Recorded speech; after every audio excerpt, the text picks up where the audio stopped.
But I was thinking about stepping the game up. Gotta. You need like a lint brush. Yeah, Maybe start with a lint brush. I didn't wash this shirt, so. That would be the first step.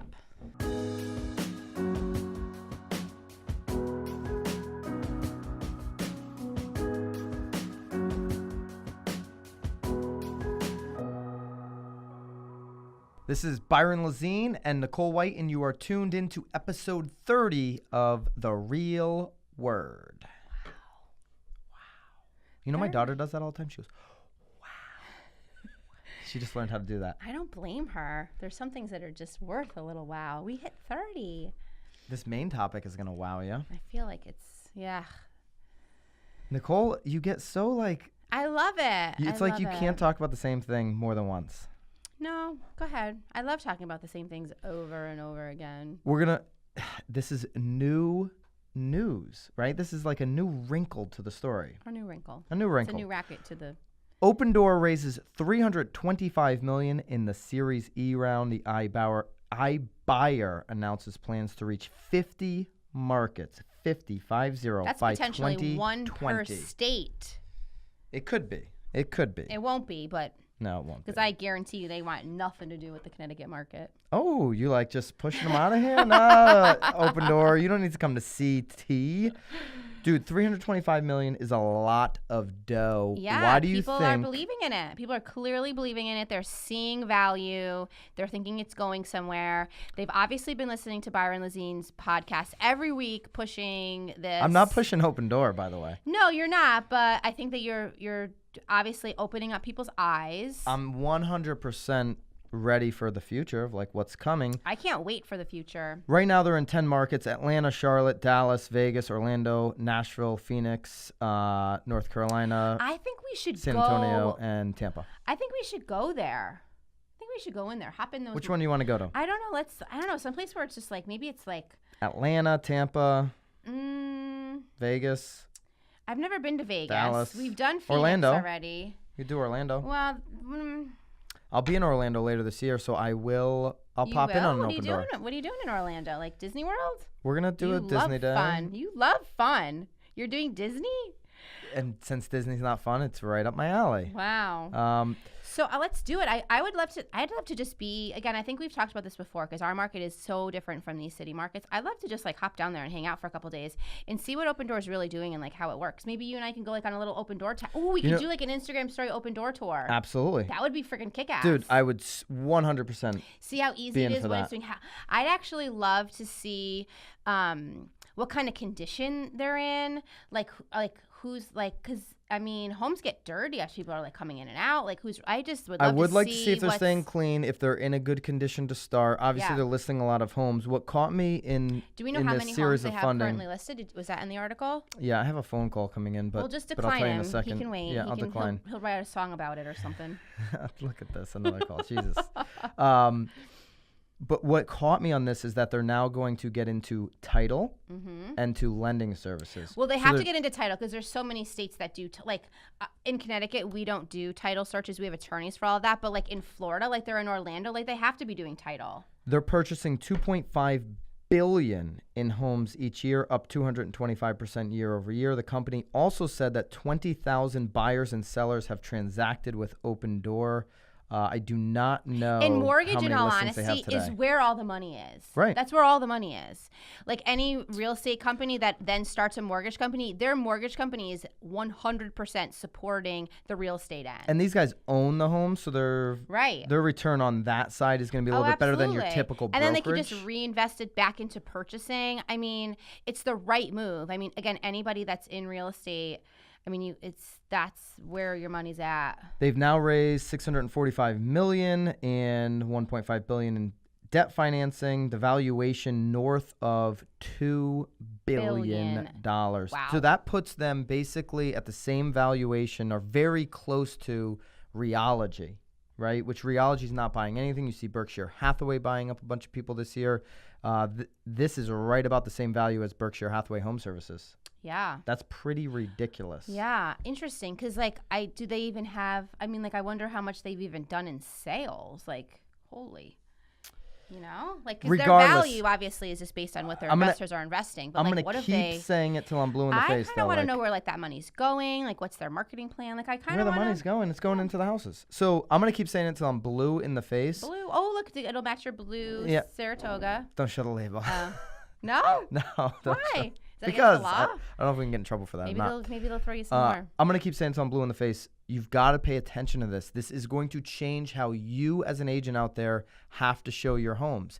If I'm a buyer and I can see property from 6 a.m. to 9 p.m. through Opendoor, I don't want to see your listings anymore because I don't want to schedule with somebody like Nicole or somebody like Byron. I just don't want to do it if I'm a buyer. It's annoying. It's got a lot of friction. And it's, Do you get to just walk in? Like, you get to just you don't walk. even have to put in a Yeah, request. you get to you have to put in the request. Yeah. And then you can walk in. You can be outside the house and finish the request. The house is open from 6 to 9. Yeah. And you just get in. No talking to Nicole and her schedule and worried about like, oh, I have a showing and I have an inspection. Go yourself, Mrs. Agent. I'm walking right into this deal. I don't need you. And that's what people need to pay attention to. But you know what? That house blows because Miss Nicole White wasn't there to like wow Dude, them. that really doesn't get any... It doesn't get the deal done. It does in your case. I was just but, joking. Of course. That's fun though. I would totally do that. So let's pick Charlotte. Maybe we do Charlotte. Charlotte? Yeah, we were picking a no. We love Charlotte. Smile. I love we Charlotte. We love yeah. Charlotte. So let's Thrilled to go there. So let's go to Dallas then. I liked Dallas. Yeah, Dallas would be good. Dallas, because I really actually want to go over down to. I'd love to check out Austin, and then maybe I can drag you over, and we can go visit like Chip and Joanna. Okay, let's get into the rackets because Okay. that was just a racket. What you just said right there. So that's a good segue.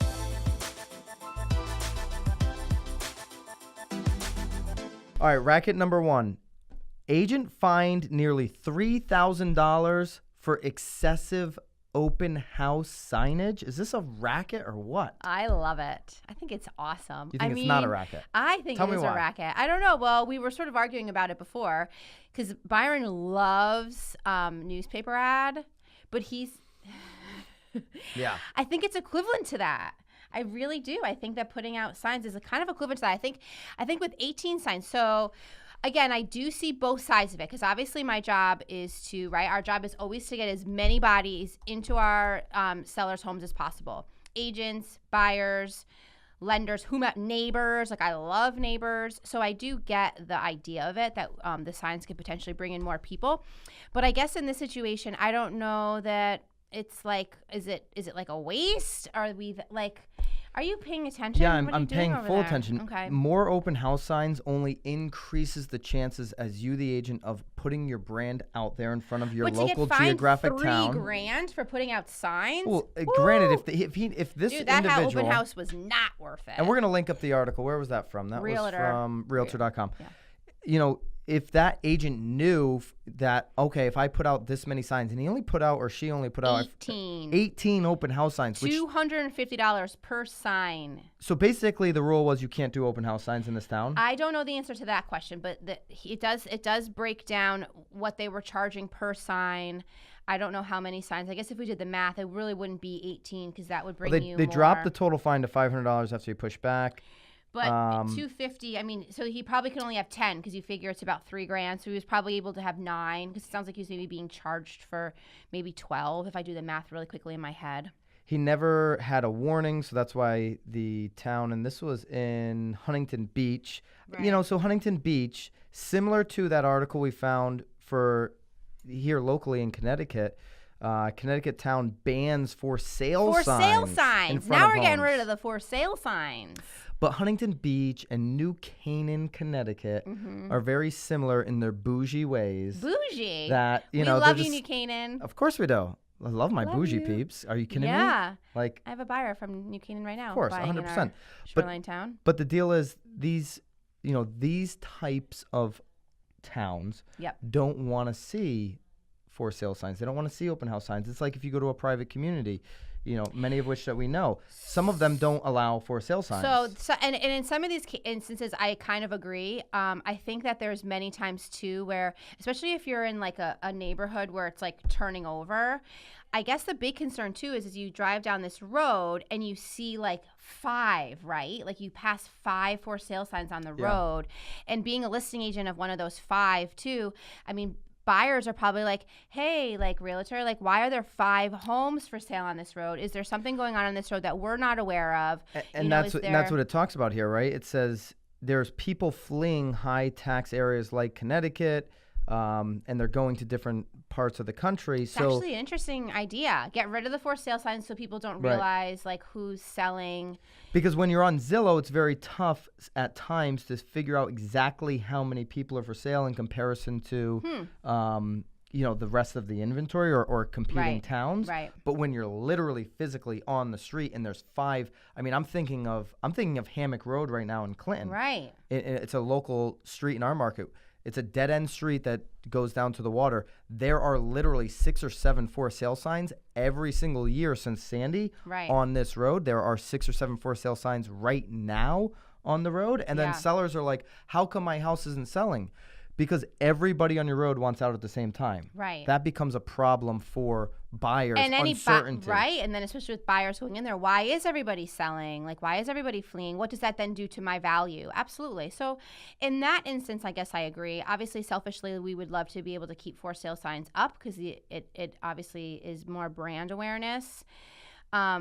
And sometimes when I'm on a tour, it's kind of nice just to see the for sale sign just to make sure you're walking to the right house. But I'll say this, and Kyle Whistle in San Diego does a great job of throwing true mega open houses. He gets 60 to 70 people at almost every open house that he throws. And he does 40 to 50 signs at his open house. But we have to be very specific, though, because like a mega open house is something very different than just like a normal like. But why would, understood. Yes. Why, as an agent, would you want to throw anything other than a mega open house? Why would you want to throw a lazy open house, which is this? I show up 5 minutes before. I put a for sale by or a open house sign-in sheet at the door, and I've had it on the MLS, and then I leave 5 minutes early because I want to, go to happy hour. So we're throwing. So are you saying right now on film that you're doing mega open houses every time you do? We're not doing mega open houses. This is an area. But like, of isn't the weakness mega open houses like there's like food trucks and like it's like balloons and like and I'm not saying you gotta do a food truck every time. Face painting. What I'm saying like, is we're leaking on our open houses. Yeah. Admittedly, we're doing, anywhere from 6 to 10 open houses as a team a weekend, and we're probably doing more than the competition. But we're not doing enough. We're not capitalizing on these opportunities enough. We're not doing Facebook Live every single time. We're not door knocking the neighborhood every single time. And inviting people. Like, these are things that you should be doing on every single open house. Right. And so it's an emphasis that we're going to take, documenting it right now, like to up our game. Right. But certainly the more open houses from an agent's perspective, the better, because you're branding yourself in your local area. Yeah. And you're only increasing your chances. To your I point, would love, though, Whistle, though, to ask those people when he's getting all those people in, like, maybe have them fill out, like, a little card so that even for his, maybe he already does this. How many people saw one of their 40, 50 signs? Well, no, not saw them, but did you come because of a sign? Did you come because of a Facebook? Like, let's see where your ROI is on it, right? Like, I'd love to know, because I have the social media parties. I never put out an open house sign anywhere that leads anybody there. So your open house, your reveal open house on the House of Social Media is a mega open house. Yes. And it's through obviously months leading up of advertising. You're getting 600-700 people to show up to these things. Granted, in that instance, I don't think the 40 or 50 signs is going to do anything. People are seeing the cars at your open house if they're in the area and they're like, what's going on over there? I'm going to go check that out anyway. Well, the cars end up being... Maybe, but I mean, if you see cars at someone's house, you're not like, sweet, like I'm going in that house. But, I'm going to hit up that party. But you do... Yeah, I guess you don't have an open house sign for any of those. No. Nothing. It's interesting. And so I'd love for Whistle to chime in here. Well, so you think this is whoever so you think open house signs are a total racket? I'm not saying that all of them, but like 18. I mean, take a stance. Are they a racket or not a racket? I think that it's racket or not a racket. I think it's a little bit of a racket. I do. A little bit, or it's a racket? It's a flipping racket. It's a flipping racket. Dude, 18 signs in my market. I mean, I'm dragging people from different towns to my open houses if I'm putting out 18 signs. No, because you could have an intersection, put 4 signs instead of 1. Because you're more likely to drive through an intersection and see one of the 4 than you are the 1. So if we're multiplying on corners, I'm fine with that because I do that shit all the time. I'll put even 2 open houses at the end of a driveway. So it's like, this is the driveway. Like, welcome to the home. But like 18, I mean, we were talking about it before and you were angry at me, but it's like, I just feel like you're also directing people like to an empty house that like, here's Nicole waiting for you to enter. If you're going to be afraid of doing an open house, then you should not be. I'm not afraid. I think, you know where I am. I think that every agent should try to have a lender with them. I think it's ridiculous to do an open house alone for a variety of reasons. Mm-hmm. So I agree with you on that. Yeah. All right. Racket number 2. $1 listings. Would you list a house for $1? I kind of want to just list my house. For $1? See what happens. How cool would that be? Be awesome. Bless these people's heart. I mean, I think it's genius. So right before I got this is in Edmond, Oklahoma. Yeah. They listed a house for $1. So right before I got into real estate, so that was maybe like 8 years ago. And the only reason I kind of like know about it is because like I feel like it must have just sort of ended right when I got into it, because all the agents in my office would always talk about like schwepping, like they would do like a schweppy. A schweppy? You ever heard of like a schweppy listing? Mm-mm. They would drastically. I mean, they wouldn't list it for $1, but they would list it so far under market value. Google it. I think it's called schweppy. Like Schweppy? Yeah, they were always talking about like, oh, I'm going to schweppy this listing, whatever. They would list it drastically underneath to try to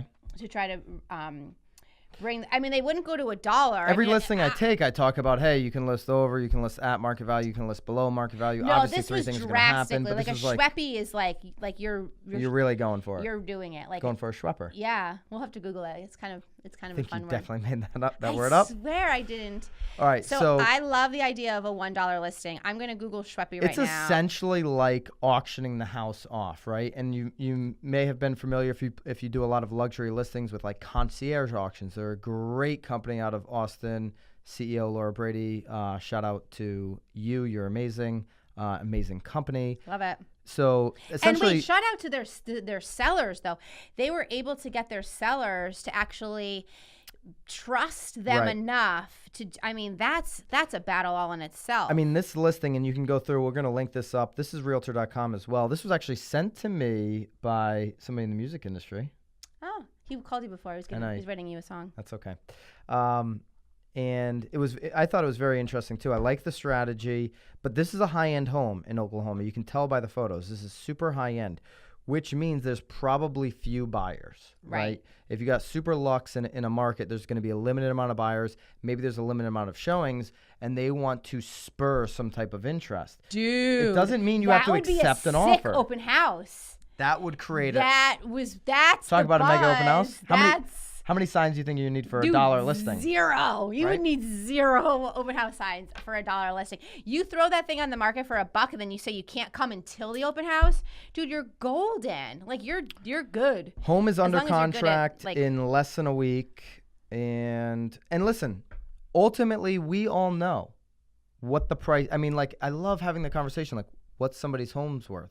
It's worth what a buyer's going to pay.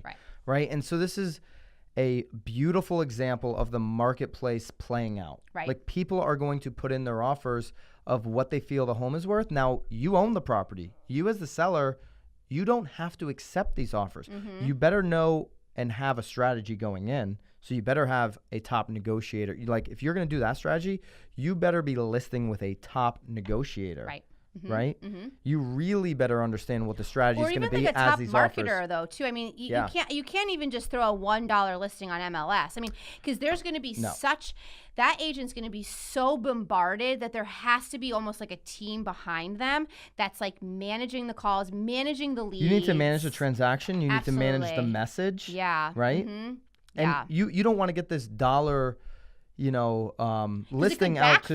You don't want to get it out. Right. Like this is a luxury property. You don't want to get it out to people that can afford $100,000 because now you're going to be filtering through 100 plus, $50,000 offers. Literally you're going to have $10 offers. People are going to think it's funny. Well, but they probably can't afford the taxes. Exactly. Yeah. I love it. So that is not a racket. It is not a racket. I think it's a brilliant strategy. And again, props to them for actually getting those sellers to agree because that could be pretty scary, I'm sure. Racket number 3, golf course closures could spur construction. A lot of C's, man. I'm surprised I didn't get tongue twisted on that. Wow, you're right. And S's. Oh, that was just one S. But anyway. I went down to West Palm in Florida a couple of years ago. Mm-hmm. I was in Naples, as I do in the winter often. I went over to West Palm. I met with a seller who had a approved golf course development here in Connecticut. He wanted to list the property. He goes, listen, Byron, it's not going to be somebody that's going, even though we have approvals in place for a golf course, it's not going to be somebody that's going to develop a golf course. I said, why is that? He said, because 100 plus golf courses are closing in this country, net, on top of the ones that are opening, net in this country per year. Absolutely. Well, if you look at the numbers, it says that it went from 30 million players to 20 million in really just over 10 years. So between 02 and 16, it dropped, to your point, 10 million regular golfers. And they're saying that it's not coming back. Like, you're not getting golfers back. Think about it. And when I went to high school, I know right now in Guilford, where you and I both live, like lacrosse is like the sport. That's like the thing, right? Lax it up.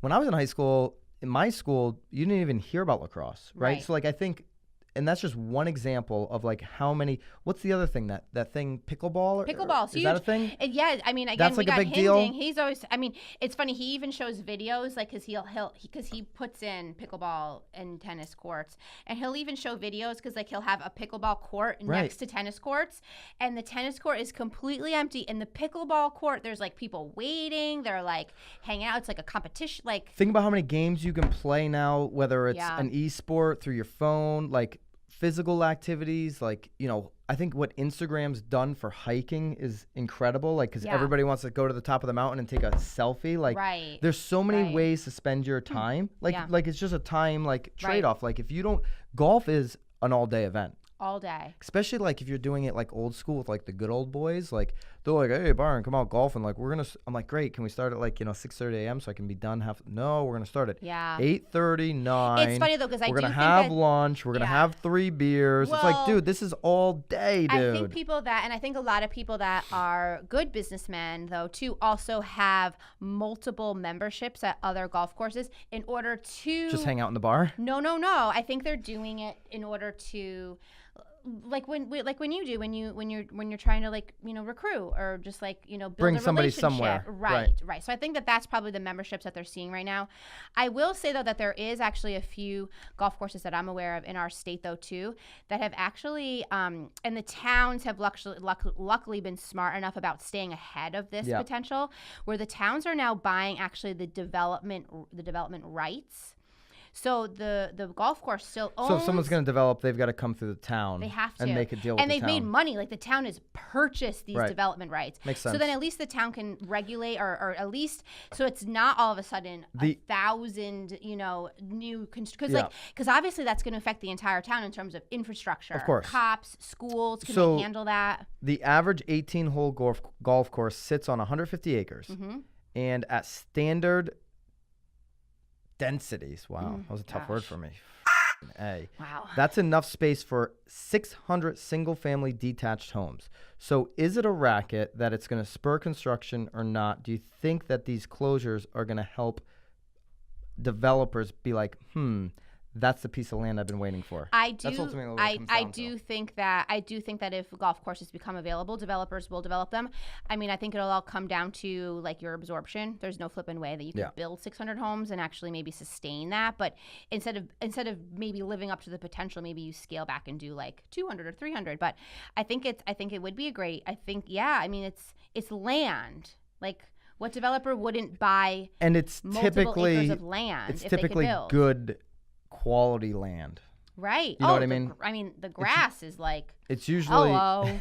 I mean. Besides the grass, Nicole, it's usually located in a really good spot. Yeah, whether it's waterfront. But I mean, like, obviously the best golf courses this isn't going to happen to. So then you're getting into a point like, which ones are closing? Are you not in the best area? What types of homes can you put there? And so there's a lot there.